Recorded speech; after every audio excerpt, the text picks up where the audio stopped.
வெற்றி வாழ்வு திருச்சபையினுடைய காலை ஆராதனைக்கு வந்திருக்கிற உங்கள் யாவரையும் நம்முடைய ஆண்டவரும் இரட்சகருமாகிய இயேசு கிறிஸ்துவின் நாமத்தினாலே வாழ்த்தி வரவேற்கிறேன். இந்த ஆராதனைக்கு ஆரம்பமாக நம் கண்களை மூடி கர்த்தரை நோக்கி பார்ப்போம். எங்கள் அன்பின் பிதாவே, உம்முடைய குமாரனாகிய இயேசு கிறிஸ்துவின் நாமத்தினாலே உம்மண்டை நாங்கள் வருகிறோம். இந்த அற்புதமான மன மகிழ்ச்சியின் ஓய்வு நாள் காலை வேளைக்காக உமக்கு நன்றி செலுத்துகிறோம். எங்கள் மத்தியில் இருக்கிற உம்முடைய தெய்வீக பிரசன்னத்திற்காக உமக்கு நன்றி செலுத்துகிறோம்.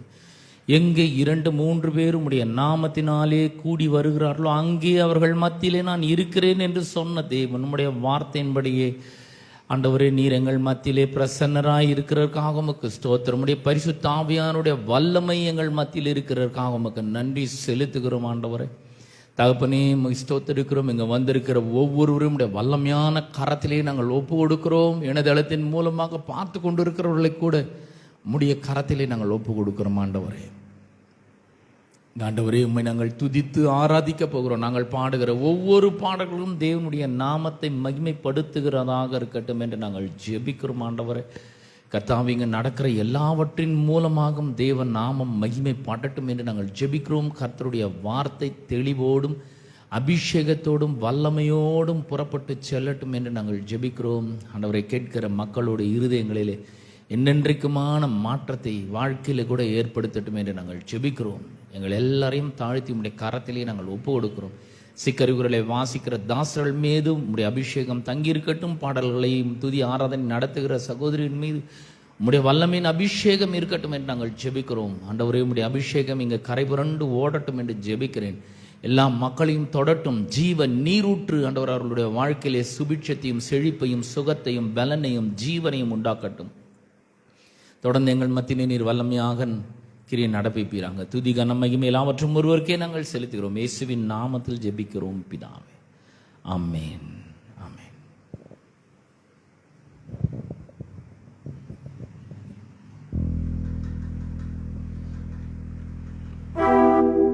ஹல்லேலூயா.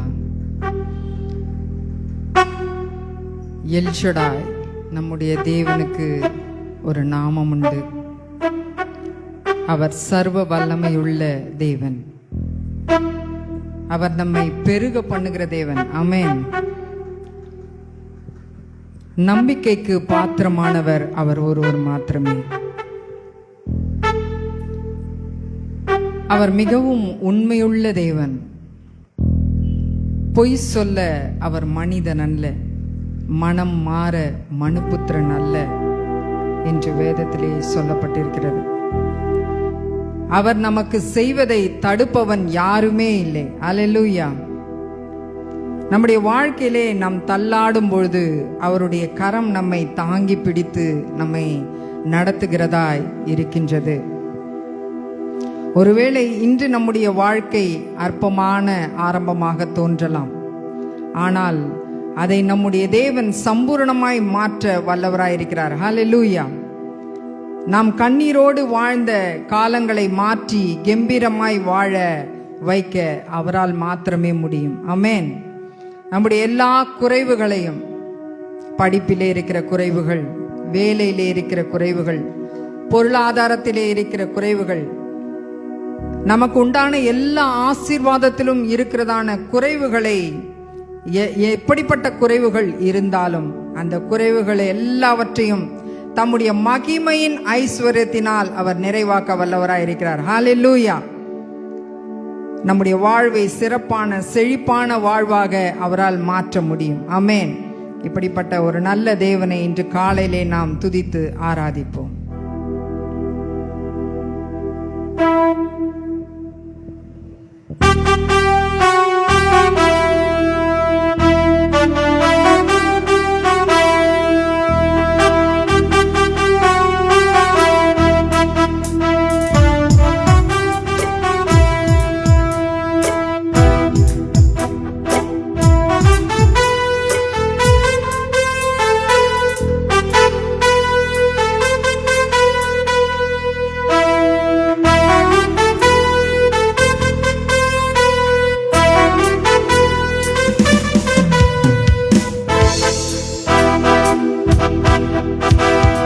நம்பத்தக்கவர் நீரொருவர் தானே, உண்மையுள்ளவர் நீரொருவர் ஒருவர் தானே, நம்பத்தக்கவர் நீர் ஒருவர் தானே, உண்மையுள்ளவர் நீர் ஒருவர் தானே. பொய் சொல்லிட மனிதனல்ல, மனம் மாறிட மனு புத்திரனல்ல. பொய் சொல்லிட நீ மனிதனல்ல, மனம் மாறிட மனு புத்திரனல்ல. செய்வதை தடுப்பவன் யாரும் இல்லை, நீ செய்வதை தடுப்பவன் யாரும் இல்லை. எச்சடாய் தெய்வமே, சர்வ வல்லமையுள்ளவரே, யெகோவா தேவனே, என்னை பெருகச் செய்பவரே.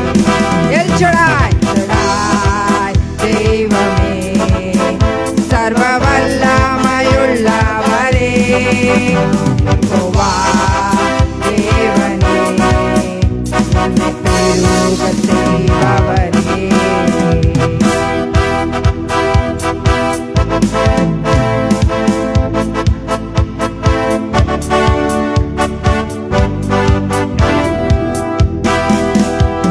என் வாழ்க்கை பயணமெல்லாம் உன் செல்லும் மகிமையின் மேகமே. தள்ளாடி நான் நடக்கும் போது என்னை தாங்கிடும் உன் கரம் நான் கண்டேனே. என் வாழ்க்கை பயணமெல்லாம் உன் செல்லும் மகிமையின் மேகமே.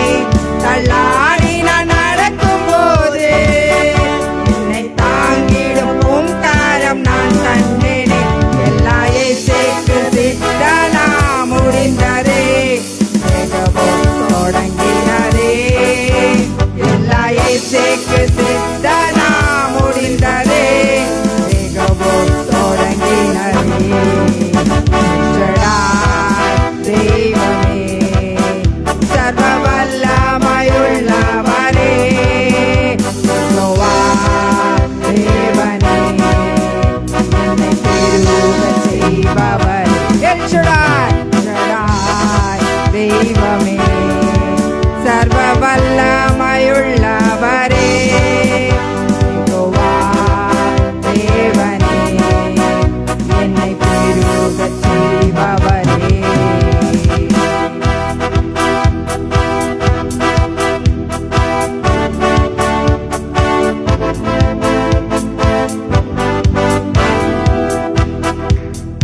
அற்பமான என் ஆரம்பத்தை சம்பூரணமாய் மாற்றினீ.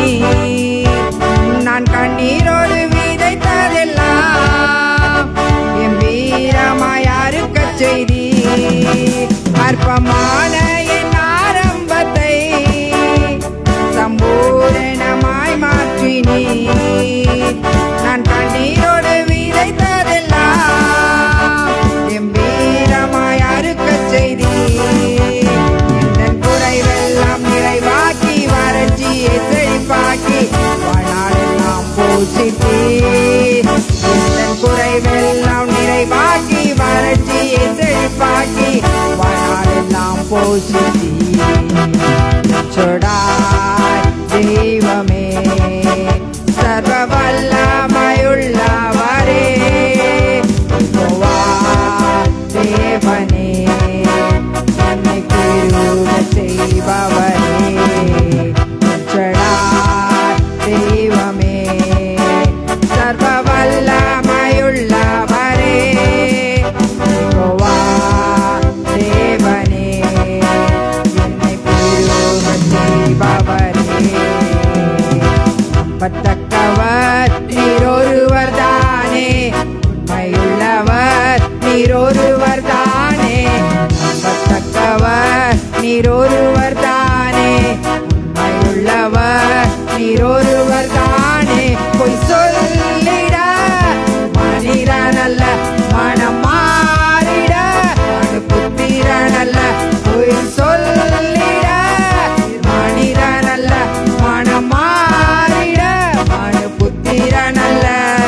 செய்வதை தடுப்பவன் யாரும் இல்லை, நீ செய்வதை தடுப்பவன் யாரும். எல்சடாய் தெய்வமே,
ஹalleluya, ஆமென்.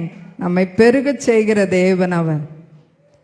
நாம் இப்போ வாழ்ந்துட்டு இருக்கிற வாழ்க்கை போலவே இருக்கிறது வேண்டிய அவசியமே கிடையாது. ஹalleluya, எல்ஷடாய், சர்வ வல்லமையுள்ள தேவன், நம்மை பெருகச் செய்கிறவர். ரேகோபோத் என்றால் பெருகச் செய்கிறவர், பெருகச் செய்வது என்று அர்த்தம்.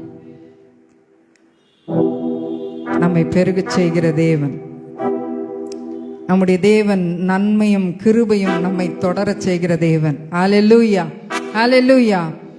ஆயிரம் ஆயிரம் நன்மைகளை நம்முடைய வாழ்க்கையிலே அவர் செய்திருக்கிறார். அவர் செய்த நன்மைகளுக்கு நாம் ஒவ்வொரு நாளும் நம்முடைய வாழ்நாள் முழுவதும் நாம் நன்றி சொல்லிக்கொண்டே இருக்க வேண்டும். ஆமென். இன்று நாம் உயிரோடு இருப்பது அவருடைய சுத்த கிருபை. நம்முடைய பாவங்கள், சாபங்கள், ரோகங்கள் எல்லாவற்றையும் அவர் சிலுவையிலே சுமந்து தீர்த்தார். அதற்காய் நாம் நன்றி செலுத்த வேண்டும். நாம் உயிரோடு இருப்பதற்காய் நாம் நன்றி செலுத்த வேண்டும். நம்மை தம்முடைய பிள்ளையாக ஏற்றுக்கொண்டார், மாற்றிவிட்டார். அதற்காய் நாம் நன்றி செலுத்த வேண்டும். நம்முடைய உடம்பிலே உள்ள ஒவ்வொரு உறுப்புகளையும் அவர் அற்புதமாய் படைத்திருக்கிறார். அவைகள் இன்று வரை அற்புதமாய் இயங்கிக் கொண்டிருக்கிறது. அதற்காய் நாம் நன்றி செலுத்த வேண்டும். ஹalleluya. நமக்கு அற்புதமான ரட்சிப்பை கொடுத்திருக்கிறார். உன்னதங்களிலே அவரோடு கூட உட்கார வைத்திருக்கிறார். நமக்காக ரத்தம் சிந்தியிருக்கிறார். அதற்காக நாம் அவருக்கு நன்றி செலுத்த வேண்டும். மரித்து போயிருந்த நம்முடைய வாழ்வை மாற்றி ஜீவனை கொடுத்து நம்மை உயிர் பெறச் செய்திருக்கிறார். ஹalleluya, ஹalleluya. இருளின் ஆளுகை, அதாவது பிசாசினுடைய ஆளுகையின் கீழ் இருந்த நம்மை கிறிஸ்து இயேசுவின் ராஜ்யத்தின் ஆளுகைக்குள்ளாய் நம்மை மாற்றினார். ஆமென், ஹalleluya. அவருடைய உயிரையே நமக்காக விலைக்கிரயமாய் கொடுத்தார். ஆமென். விலைக்கிரயமாய் அவர் கொடுத்து நம்மை அவருடைய சொத்தாக மாற்றிக்கொண்டார். ஆமென், ஹalleluya. ஆகவே நம்முடைய வாழ்நாள் முழுவதும், நாம் உயிரோடு இருக்கும் நாள் முழுவதும், ஒவ்வொரு நிமிடமும் நாம் அவருக்கு நன்றி வழிகளை செலுத்திக் கொண்டே இருக்க வேண்டும். இன்னொரு பாடலை பாடி நாம் தேவனை ஆராதிப்போம். நன்றி பலிபீடம் கட்டுவோம், நல்ல தெய்வம் நன்மை செய்தார் என்ற பாடலை பாடி நாம் தேவனை ஆராதிப்போம்.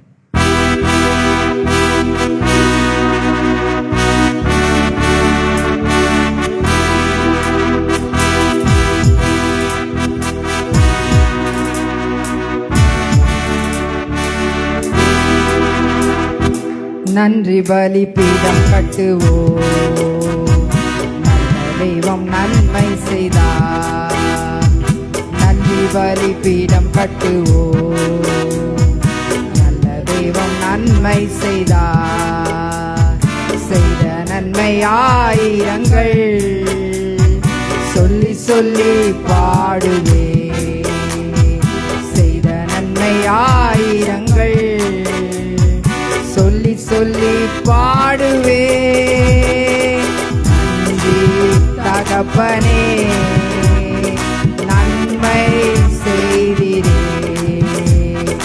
நன்றி தகப்பனே நன்மை செய்திரே.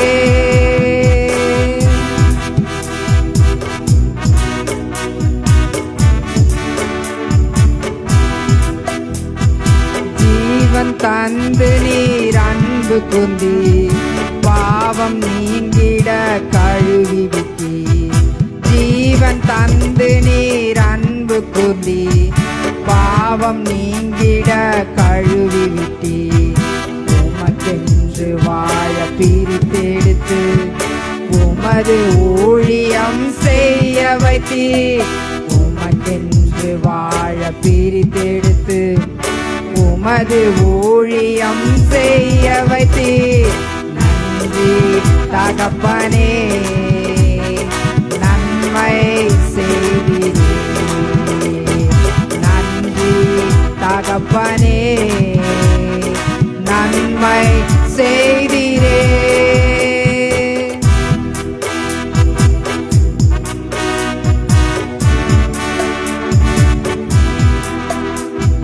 பார்க்கும் கண்களை தந்தீரையா, உதடுகள் தந்தீரையா, பார்க்கும் கண்களை தந்தீரையா, பாடும் உதடுகள் தந்தீரையா, உழைக்கும் கரங்களை தந்தீரையா, ஓடும் கால்களை தந்தீரையா, உழைக்கும் கரங்களை தந்தீரையா, ஓடும் கால்களை தந்தீரையா.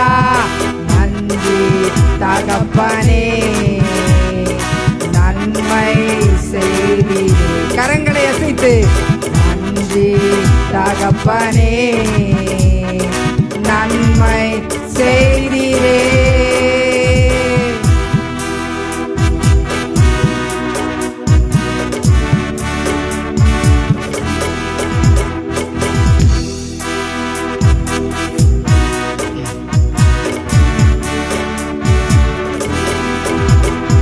சிறந்த முறையிலே குரல் எழுப்பும் சிலுவை ரத்தம் நீர் சிந்தினீரே. சிறந்த முறையிலே குரல் எழுப்பும் சிலுவை ரத்தம் நீர் சிந்தினீரே. இரத்த கோட்டைக்குள் வைத்துக் கொண்டு எதிரி நுழையாமல் காத்து கொண்டே, இரத்த கோட்டைக்குள் வைத்துக் கொண்டு எதிரி நுழையாமல் காத்து கொண்டே. நன்றி தகப்பனே, நன்மை செய்தீரே. நன்றி தகப்பனே, நன்மை செய்தீரே.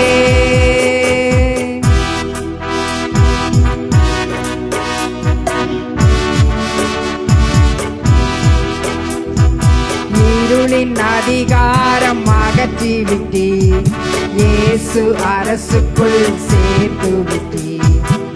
இருளின் அதிகாரம் அகற்றி விட்டீர், இயேசு அரசுக்குள் சேர்த்து விட்டீர். உமக்கு சொந்தமாய் வாங்கிக் கொண்டு உரிமை சொத்தாக வைத்துக் கொண்டு, என்னை உமக்கு சொந்தமாய் வாங்கிக் கொண்டு உரிமை சொத்தாக வைத்துக் கொண்டே. நன்றி தகப்பனே, நன்மை செய்தீரே. நன்றி தகப்பனே, நன்மை செய்தீரே. நன்றி பலிபீடம் கட்டுவோம், நல்ல தெய்வம் நன்மை செய்தார். நன்றி பலிபீடம் கட்டுவோம், நல்ல தெய்வம் நன்மை செய்தார். செய்த நன்மை ஆயிரங்கள் சொல்லி சொல்லி பாடுவே. செய்த நன்மை ஆயிரங்கள் சொல்லி சொல்லி பாடுவே. நன்றி தகப்பனே, நன்மை செய்தீரே. அப்பா நன்றி தகப்பனே, நன்மை செய்தீரே. நன்றி தகப்பனே, நன்மை செய்தீரே.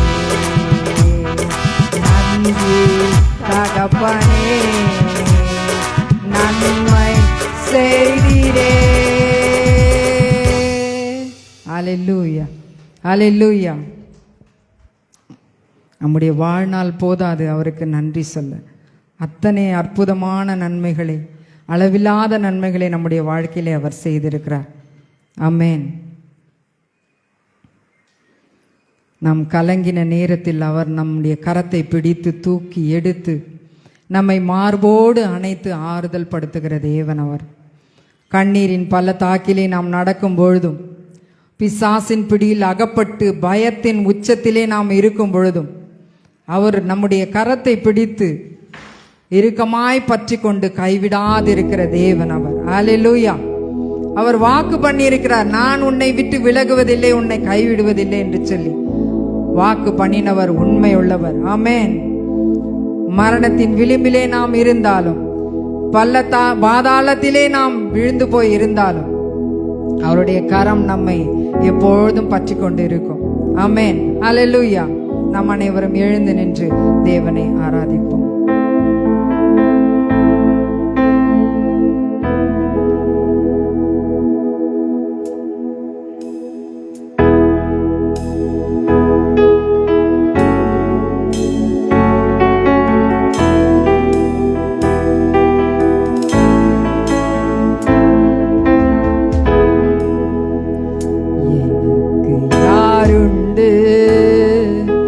கலங்கின நேரத்தில் கரம் என்னை நடத்தியதே. யாருண்டு கலங்கின நேரத்தில் கரம் என்னை நடத்தியதே. உடைத்தீ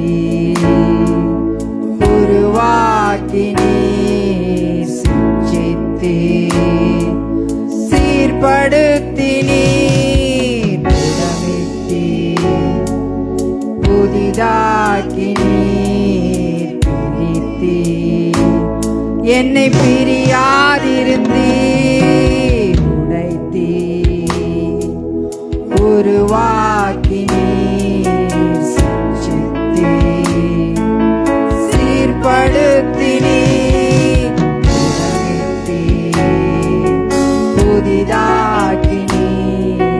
பிரித்தீர் என்னை பிரியாதிருந்தீர். எனக்கு யாருண்டு கலங்கின நேரத்தில் கரம் என்னை நடத்தியதே.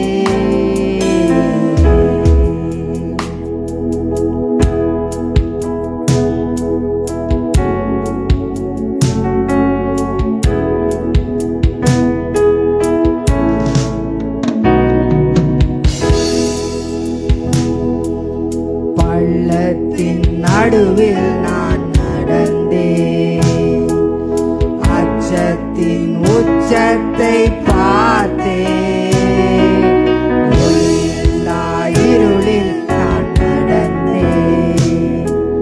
இயேசுவில்லா வாழ்வை நான் வெறுத்தேன். பள்ளத்தின் நடுவில் நான் நடந்தேன். அச்சத்தின் உச்சத்தை பார்த்தேன். ஒளியில்லா இருளில் நான் நடந்தேன். இயேசுவில்லா வாழ்வை நான் வெறுத்தேன். உடைத்தீர் உருவாக்கினீர் சிச்சித்தீர் சீர்படுத்தினீர் புடமிட்டீர் புதிதாக்கினீர் பிரித்தீர் என்னை பிரியாதிருந்தீர்.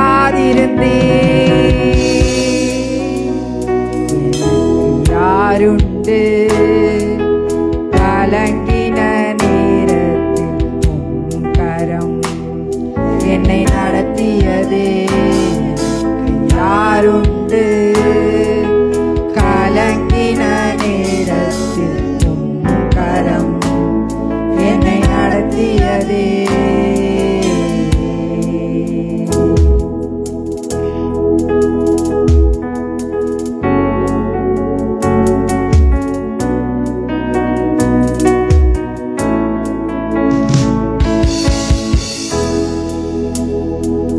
மரணத்தின் விளிம்பில் நான் இருந்தேன்.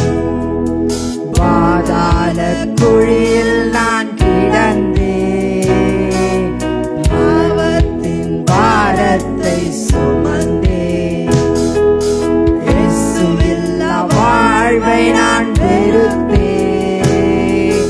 மரணத்தின் விளிம்பில் நான் இருந்தேன். பாதாள குழியில் நான் கிடந்தேன். பாவத்தின் பாரத்தை சுமந்தேன். இயேசுவில்லா வாழ்வை நான் வெறுத்தேன்.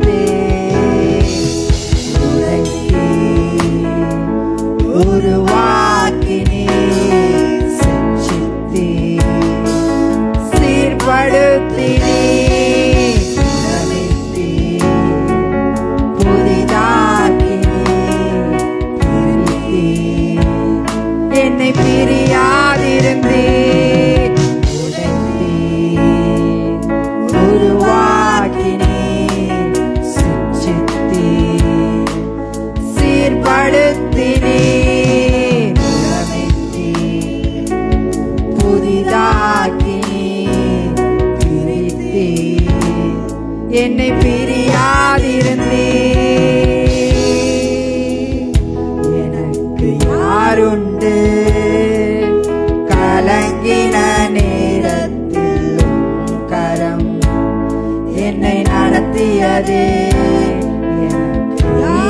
நீருண்டு.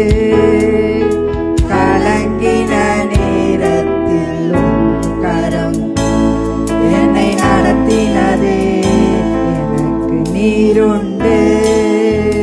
கலங்கின நேரத்தில் உம் கரம் என்னை நடத்தியதே. எனக்கு நீருண்டு. நான் கலங்கின நேரத்தில் உம் கரம் என்னை நடத்தியதே.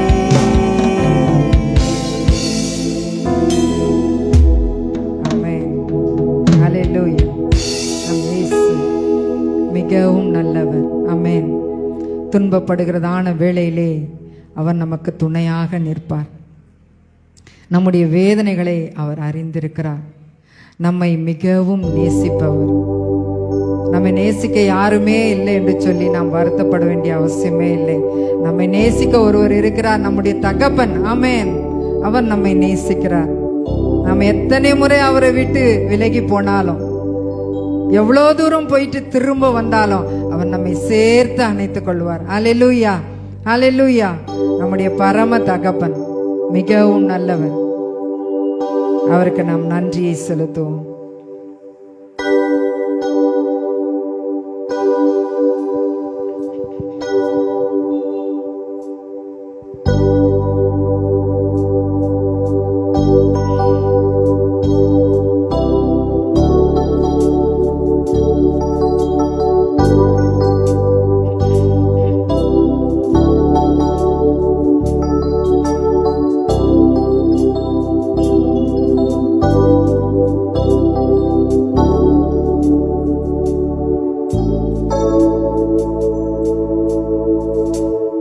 இயேசுவே நீர் நல்லவர்.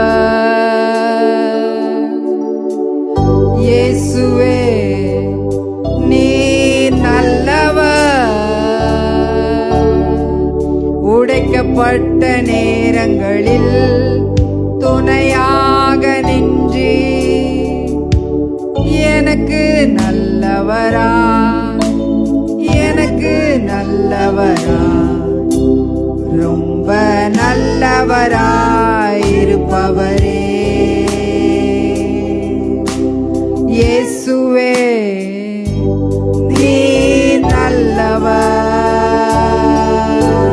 இயேசுவே நீ நல்லவர். உடைக்கப்பட்ட நேரங்களில் துணையாக நின்று எனக்கு நல்லவராய், எனக்கு நல்லவராய், ரொம்ப நல்லவராய் இருப்பவரே.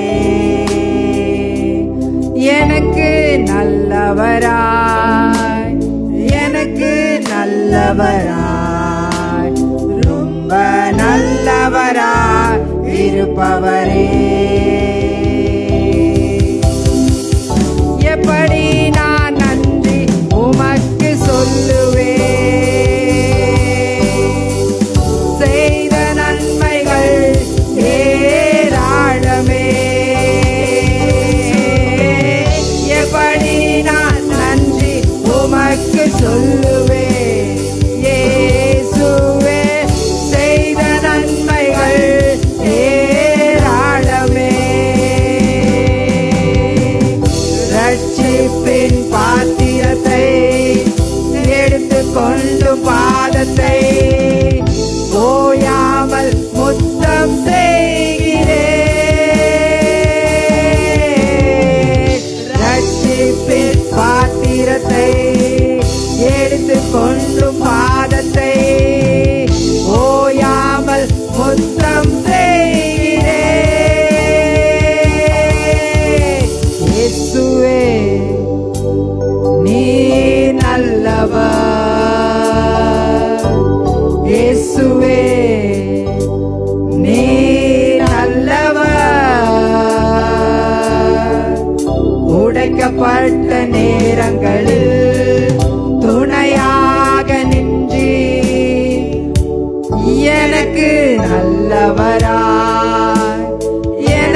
இருப்பவரே.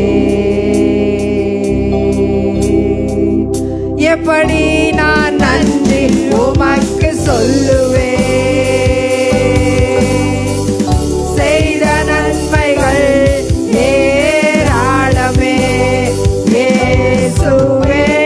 எப்படி நான் நன்றி உமக்கு சொல்லுவேன். செய்த நன்மைகள் ஏராளமே. ரட்சிப்பின் பாத்திரத்தை எடுத்துக்கொண்டு பாதத்தை ஓயாமல் முத்தம் செய்கிறேன். ரட்சிப்பின் பாத்திரத்தை எடுத்துக்கொண்டு பாதத்தை ஓயாமல் முத்தம் செய்கிறேன். இயேசுவே நீ நல்லவர். இயேசுவே நீ நல்லவர். இயேசுவே நீ நல்லவர். இயேசுவே நீ நல்லவர். உடைக்கப்பட்ட நேரங்களில் துணையாக நின்றி எனக்கு நல்லவரா, எனக்கு நல்லவரா, ரொம்ப நல்லவரா இருப்பவரே. எனக்கு நல்லவரா, எனக்கு நல்லவரா, ரொம்ப நல்லவரா இருப்பவரே. எனக்கு நல்லவரா, எனக்கு நல்லவரா, ரொம்ப நல்லவரா இருப்பவரே.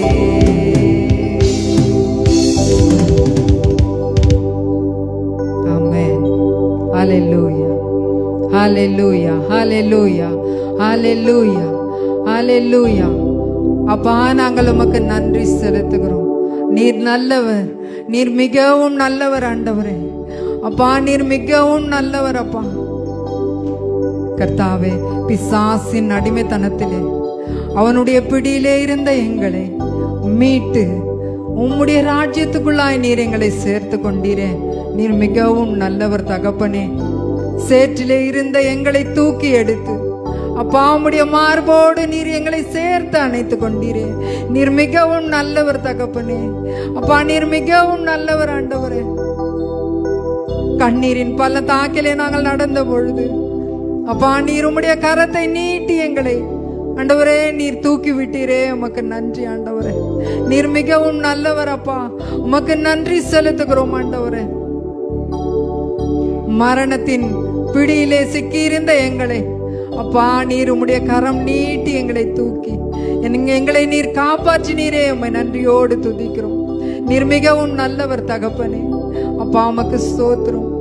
வியாதியின் பிடியிலே கஷ்டப்பட்டு கொண்டிருந்த எங்களை ஆண்டவரே உம்முடைய தழும்புகளால நீர் குணப்படுத்தினீரே. நீர் மிகவும் நல்லவர் தகப்பனே. உம்மை நன்றியோடு துதிக்கிறோம். உம்மை நன்றியோடு துதிக்கிறோம் அப்பா. ஸ்தோத்தரிக்கிறோம் ராஜா. உமக்கு நன்றி நன்றி நன்றி நன்றி நன்றி ஆண்டவரே. அப்பா உம்முடைய நாமத்தை நீர் எங்களுக்கு கொடுத்திருக்கிறீர்.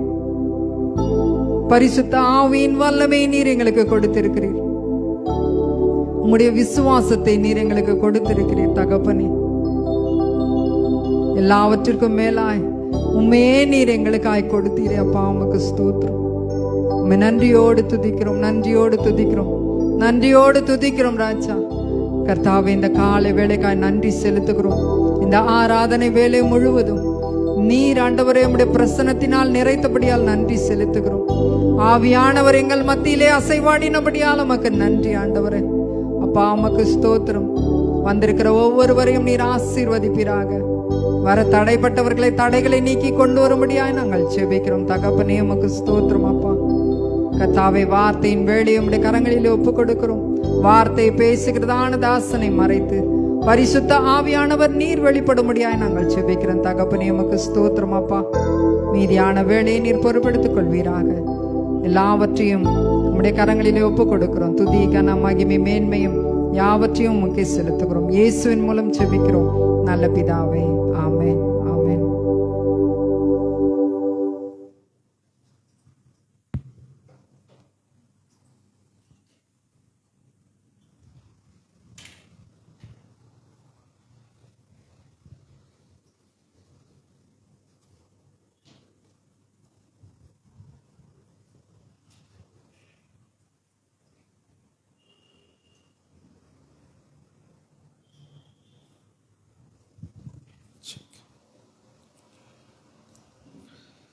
ஆமென். இயேசு நல்லவர். அதே சிந்தையோடு நாம் கர்த்தருடைய ராஜ்யத்தில் விதைக்கும்படி நாம் போக வேண்டும் என்று நான் விரும்புகிறேன். ஏனென்றால் அவர் நல்லவராகவே இருக்கிறார். மனுஷனை ஏதேன் தோட்டத்தில் உண்டாக்கி தேவன் ஒரு பரிபூர்ண முள்ளவனாக தேவன் அவனை உண்டாக்கினார். அதுதான் தேவனுடைய சித்தம், திட்டம், நோக்கம். தேவனை பொறுத்தவரையும் இந்த பூமியில் மனுஷன் பூமிக்குரிய ஆசீர்வாதமாக உடையவனாக உண்டாக்கும்படி தான் மனுஷன் உண்டாக்கினார். அதுவும் எப்படி உண்டாக்கினார் என்றால் அவருடைய ரூபம், அவருடைய சாயலின்படி உண்டாக்கப்பட்டார். அப்போ தேவனுடைய திட்டம் என்னவா இருக்கிறது என்றால் மனிதன் ஆசீர்வாதமாகவே இருக்க வேண்டும். அந்த திட்டத்திலிருந்து தேவன் ஒருபோதும் மாறவே இல்லை. இதன் தோட்டத்தில் பார்த்தீங்கன்னா ஒரு குறைவும் இல்லை. மனுஷனுக்காக எல்லாவற்றையும் அவர் உண்டாக்குகிறவராக இருக்கிறார். வானத்தையும் பூமியும் அதில் உள்ள குடிகள் யாவும் கர்த்தருடையது. ஆனால் அது எல்லாவற்றையும் மனுக்குலத்திற்கு தேவன் கொடுக்கிறார். பாருங்க, மனிதனுக்கு தேவையான எல்லாவற்றையும் தேவன் உண்டாக்கி கொடுக்கிறார். தேவனுக்கு ஒரே ஒரு தேவை. அது என்ன தேவைன்னா தேவனுக்காக மனுஷனை உண்டாக்கி வைத்திருக்கிறார் இதன் தோட்டத்தில். அது ரொம்ப முக்கியம். அது அவரோட உள்ள உறவு மனுஷனுக்கு ரொம்ப முக்கியம். அதுதான் பாவத்தின் மூலியமாக துண்டிக்கப்பட்டு பாவமாக சாபமாக எல்லாம் வந்தது இந்த பூமியில்.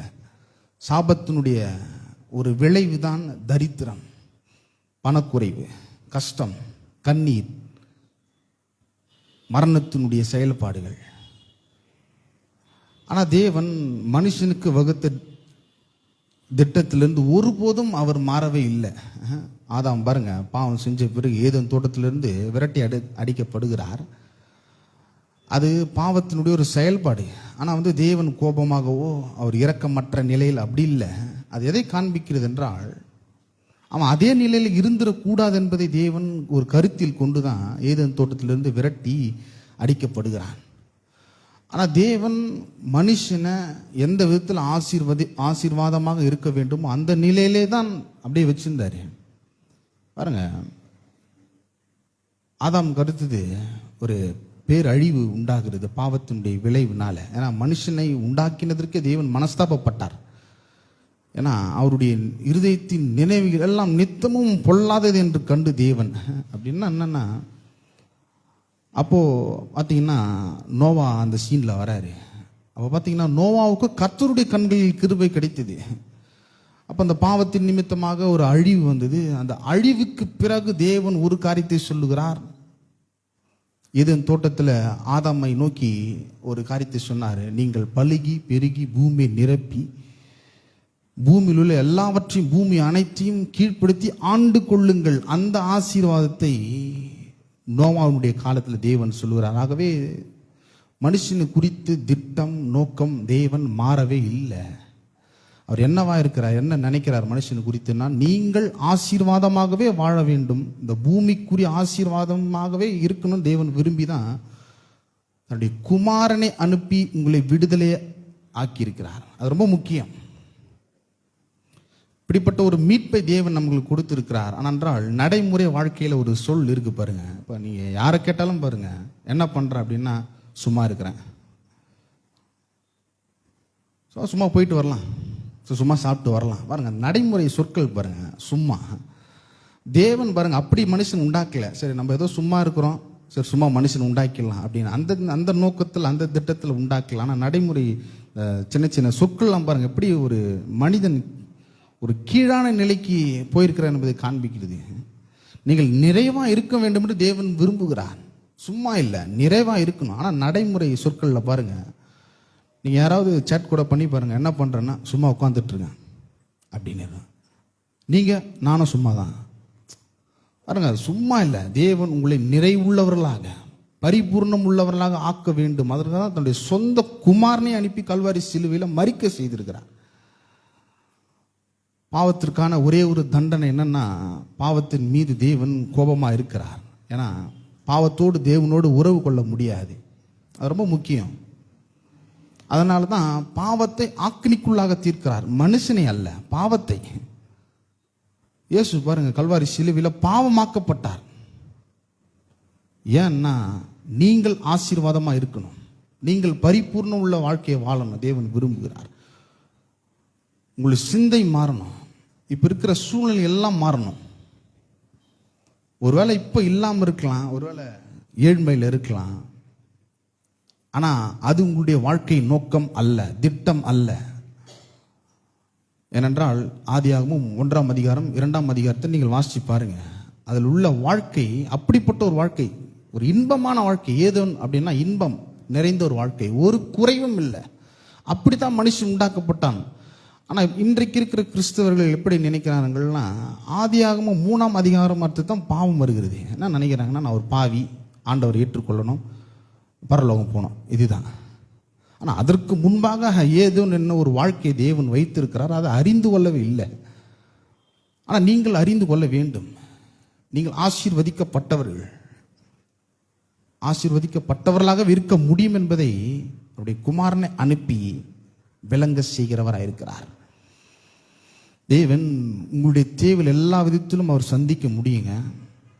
ஆகவே தான் லூக்கா எழுதின சுவிசேஷத்தில் 10ஆம் அதிகாரத்தில் 25ஆம் வசனத்தில், அப்போது நியாயசாஸ்திரி ஒருவன் எழுந்திருந்து அவரை சோதிக்கும்படி, போதகரே, நித்திய ஜீவனை சுதந்திரித்துக் கொள்ளும்படி நான் என்ன செய்ய வேண்டும் என்று கேட்டான். அதற்கு அவர், நியாயப்பிரமாணத்தில் என்ன எழுதியிருக்கிறது, நீ வாசிக்கிறது என்ன என்றார்.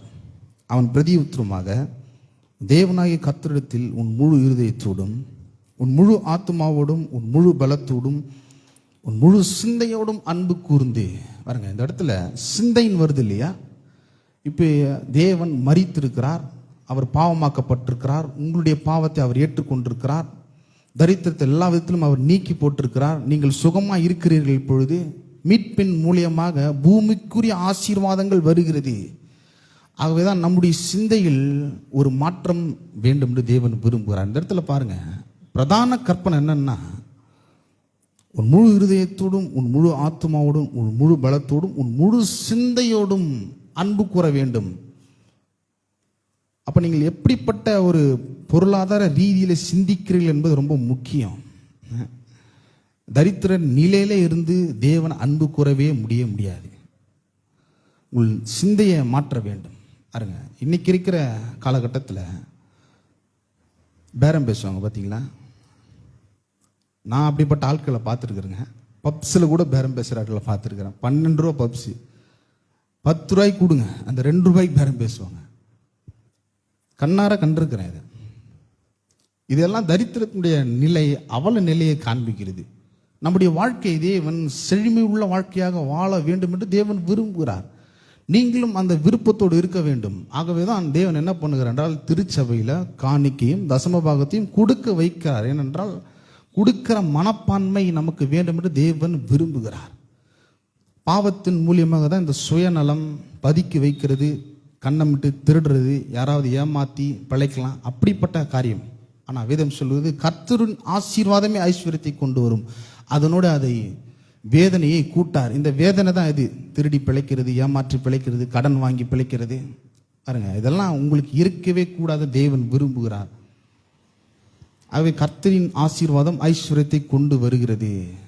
அப்போ நீங்கள் அப்படிப்பட்ட ஒரு உணர்வுள்ளவர்களாய் நீங்கள் கொடுக்கிறவர்களாக இருக்கணும், தேவன் விரும்புகிறார்.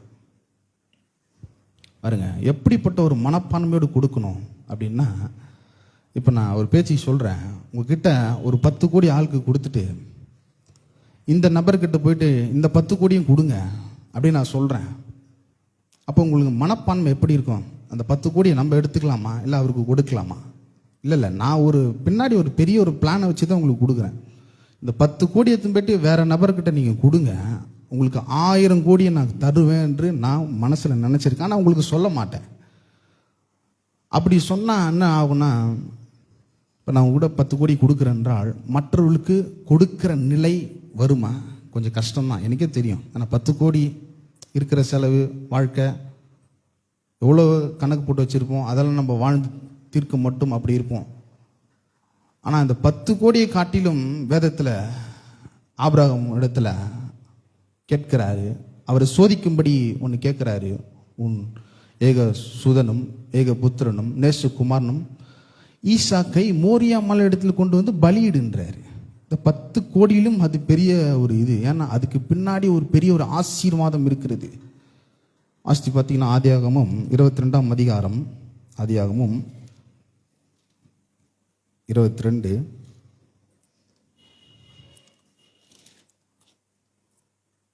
1ஆம் வசனம். இந்த காரியங்கள் நடந்த பின்பு தேவன் ஆபிரகாமை சோதித்தார். எப்படினில் அவர் அவனை நோக்கி ஆபிரகாமை என்றார். அவன் இதோ அடியேன் என்றான். அப்போது அவன், உன் புத்திரனும் உன் ஏகசுதனும் உன் நேசகுமாரனுமாகிய ஈசாக்கை நீ இப்பொழுது அழைத்து கொண்டு மோரியா தேசத்துக்கு போய் அங்கே நான் உனக்கு குறிக்கும் மலைகள் ஒன்றின் மேல் அவனை தகன பலியாக பலியிடு என்றார். பாருங்க, ஒரு கொடுக்கிற மனப்பான்மை ஆபிரகாம் இடத்துல இருக்கிறதா என்பதை தேவன் சோதிக்கிறார். ஏன்னா ஆபிரகாம் வருங்காலங்களில் பிற்பாடு நிறைய விதத்தில் ஆசீர்வாதமாக இருக்க போறாரு. அந்த ஆசீர்வாதத்தை எல்லாருக்கும் பங்கிடணும், அவரை வைத்துக் கொள்ளக்கூடாது. அந்த ஆசீர்வாதத்தின் மூலியமாக தேவனுடைய நாமத்தை அவர் மகிமைப்படுத்தணும் விரும்புகிறார். நானாச்சு 10 கோடி சொன்னேன், ஆனால் இவர் தன்னுடைய மகனையே கேட்கிறார், மகனே கொடுக்க சொல்றார். ஏன்னா 75 வயதில் ஆபிரகாமுக்கு வாக்குத்தத்தம் பண்ணப்பட்ட ஈசாக்கு இவர் எப்பொழுது 25 வருடம் பிறகு அவர் பிறக்கிறார், 100 வயதில் பிறக்கிறார். அந்த மகனை கொடுக்கும்படி ஆபிரகாம் இடத்துல தேவன் சொல்லுகிறார். அது எங்கன்னா மோரியா மலை. வேத வல்லுநர்கள் சொல்லுகிறார்கள், மோரியா மலைக்கு ஒரு மிருகம் கூட வர முடியாது, ஒரு ஆடு கூட மேலே ஏறி வர முடியாது அப்படின்னு சரித்திர நிபுணர்களும் அதை தான் சொல்லுகிறார்கள். ஆனால் இங்கிருந்து அவர்கள் மோரியா மலைக்கு ஈசாக்க பலியிடும் பொழுது ஆபிரகாம் ரெடியாக போறார், கொடுக்க ரெடி ஆயிட்டாரு. ஏனென்றால் தேவனை அந்த விதத்தில் நம்புகிறார், விசுவாசிக்கிறார். இல்லாதவர்களை இருக்கிறவர்களை போல் அழைக்கிற தேவனுக்கு முன்பாக ஆபிரகாம் இருக்கிறார். ஆகவே வெட்டி போட்டாலும் உயிரோடு கொண்டு வர முடியும், அந்த மாதிரி தன்னுடைய தேவனை நம்புகிறார். அந்த நம்பிக்கை உங்களுக்கு வர வேண்டும். அதனால தான் உங்களுக்கு கொடுக்க சொல்றார், அதனால தான் உங்களை அன்பு கூற சொல்றார். நீங்கள் அன்பு கூறும் பொழுது, கொடுக்கும் பொழுது எல்லாம் உங்களுக்கு பூரணமாய் வந்து விழும். லூக்கால சுவிசேஷத்தில் இயேசு சொல்லுகிறார், இதை கொடுங்கள் அப்பொழுது உங்களுக்கு கொடுக்கப்படும். அம்மிக்கு குலுக்கி சரிந்து நன்றாய் அளந்து உங்கள் மடியில் போடப்படுவார்கள். அப்போ இயேசு ஒரு தேவன் ஒரு காரியத்தை செய்ய சொன்னார் என்றால் அது பின்னாடி ஆசீர்வாதம் இருக்கிறது. ஏன் கொடுக்க சொல்றார் என்றால் உங்களை அவர் நேசிக்கிறார், அவர் உங்கள் தகப்பன், நீங்கள் அவர் பிள்ளைகள். தொடர்ந்து இந்த காரியத்தின் மூலியமாக அவர் செய்கிறார். இப்போ பாருங்க, ஆபிரகாம் ஈசாக்கை பலியிடும்படி போறார் மோரியா மலைக்கு. அப்போ ஈசாக்கு கேட்கிறாரு, கத்தி எடுத்துக்கிட்ட, நெருப்பு எடுத்துக்கிட்ட, கட்டை எடுத்துக்கிட்ட, தகன பலிக்கான ஆட்டுக்கடா எங்க அப்படின்னு ஈசாக்கு கேட்கிறாரு. அதுக்கு ஆபிரகாம் சொல்றாரு, அந்த தகன பலிக்கான ஆட்டுக்குட்டியை தேவன் பார்த்து கொள்வார். அப்போ அங்கே போயிட்டு தகன பலிக்கான கட்டைகளெல்லாம் ஈசாக்கு கட்டி கத்தியை வெட்டும்படி நீட்டிட்டாரு. அப்போ அந்த இடத்துல பின்பு 10ஆம் வசனம், பின்பு ஆபிரகாம் தன் குமாரனை வெட்டும்படிக்கு தன் கையை நீட்டி கத்தி எடுத்தான். அப்போது கர்த்தருடைய தூதனானவர் வானத்திலிருந்து ஆபிரகாம் என்று கூப்பிட்டார். அவன் இதோ அடியேன் என்றான். அப்போது அவர், பிள்ளை என்றான் மேல் உன் கையை போடாதே, அவனுக்கு ஒன்றும் செய்யாதே. நீ அவனை உன் புத்திரன் என்றும் உன் ஏகசுதன் என்றும் பாராமல் எனக்காக ஒப்பு கொடுத்தபடியினால் நீ தேவனுக்கு பயப்படுகிறவன் என்று இப்பொழுது அறிந்திருக்கிறேன் என்றார். பாருங்க, தேவனுக்கு பயப்படுறதுன்னா இதை நடுங்கி இந்த அப்பா அம்மாவுக்கு பயப்படுறது டீச்சருங்கள் பயப்படுற மாதிரி இல்லை. அது உண்மையான எப்படி கொண்டு வரணும் அர்த்தம்னா, தேவனுக்கு கீழ்ப்படிய வேண்டும். அது தேவன் விரும்புகிறார். ஏன்னா கீழ்ப்படிதல்ல அவ்வளோ ஆசீர்வாதம் இருக்கிறது. இந்த இடத்துல எதுவுமே ஆபிரகாம் மறுக்கவே இல்லை.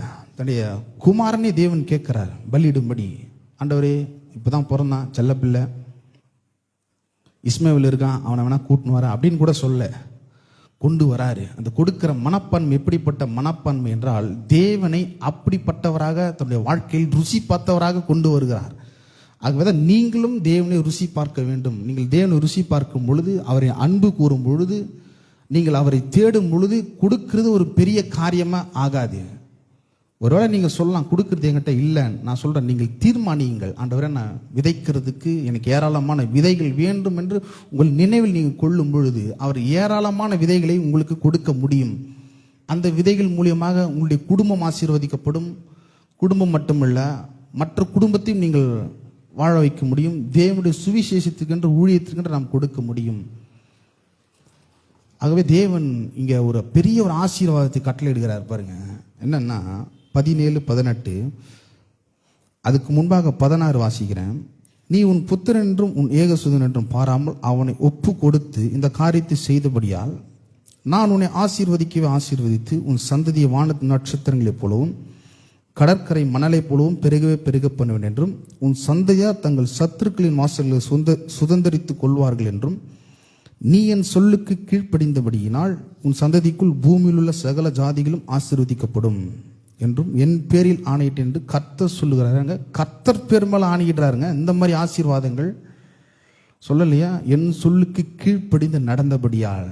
அப்படின்னா பயம்னா நடுங்கி பயப்படுறதில்லை. தேவனுடைய சொல்லுக்கு நாம் கீழ்ப்படிய வேண்டும். அவர் அங்கே சொல்ல, நீ நீ ஈசாக்க பலியிட்டா நான் பெரும் ஆசீர்வாதத்தை உனக்கு தருவேன்னு அங்கே சொல்லவே இல்லை. அங்கே ஒரே ஒரு காரியத்தை மட்டும் சொல்றாரு, ஈசாக்க பலியிடு அப்படின்றாரு. அப்போ அந்த மோரியா மலைக்கு பின்னால ஒரு ஆட்டுக்கடா இருக்கு. அதை எடுத்து அந்த தகன பலிக்கான ஆடை வெட்டுகிறார்கள். அந்த இடத்துல தான் ஆபிரகாம் பேரிடுகிறார், யெகோவா ஈரே. அப்படின்னா தேவைகளை சந்திக்கிறவர். இன்றைக்கு இயேசு கிறிஸ்து உங்கள் யெகோவா ஈரா இருக்கிறார். அவர் பாடுபட்டு மரித்திருக்கிறார், இரத்தத்தை சிந்திருக்கிறார், உங்களுக்காக ஜீவனை கொடுத்திருக்கிறார். எதற்காக? நீங்கள் நல்ல வாழ்க்கையை வாழும்படி, செழிப்புள்ள வாழ்க்கையை வாழும்படி, நல்ல சொகுசான வாழ்க்கை, நம்ம நடைமுறை வாழ்க்கையில் சொன்ன மாதிரி நல்லா ஜாலியாக பாருங்க. அந்த மன மகிழ்ச்சி சந்தோஷம் எல்லாம் கிறிஸ்துவுக்குள்ளிருந்து வருகிறது. இந்த பூமியில் நீங்கள் நல்லா நன்றாய் நிறைவாக வாழ வேண்டும். ஆக நாம் எழுந்திருப்போம், கரங்களை காணிக்கும் தசமமாக கொடுத்து எடுப்போம், மாதிரி கேட்டு கொடுப்போம். பெரிய காரியத்தை தேவன் செய்வார்.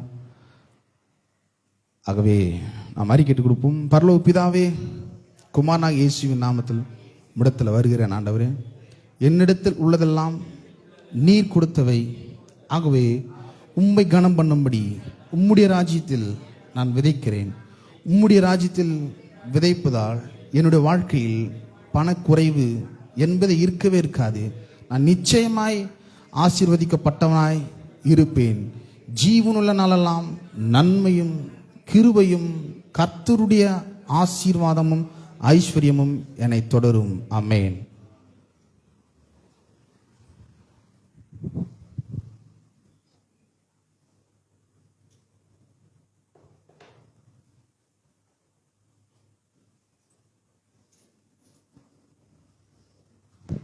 நாம் அனைவரும் எழுந்து நின்று சங்கீதம் மாறி மாறி வாசிப்போம். வாசிக்கும்படி தெரிந்து கொள்ளப்பட்ட சங்கீதம் சங்கீதம் 46. சங்கீதம் 46. தேவன் நமக்கு அடைக்கலமும் பலனும் ஆபத்து காலத்தில் அனுகூலமான துணையுமானார்.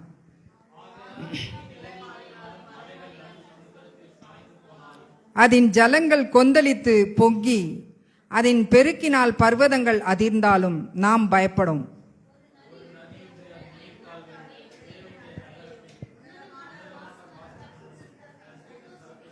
தேவன் அதன் நடுவில் இருக்கிறார், அது அசையாது. அதிகாலையிலே தேவன் அதற்கு சகாயம் பண்ணுவார்.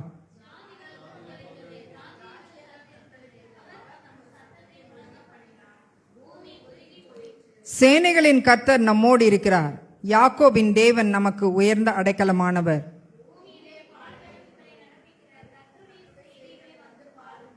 அவர் பூமியின் கடைமுனை மட்டும் யுத்தங்களை ஓய பண்ணுகிறார். வில்லை ஒடித்து ஈட்டியை முறிக்கிறார். ரதங்களை நெருப்பினால் சுட்டெரிக்கிறார்.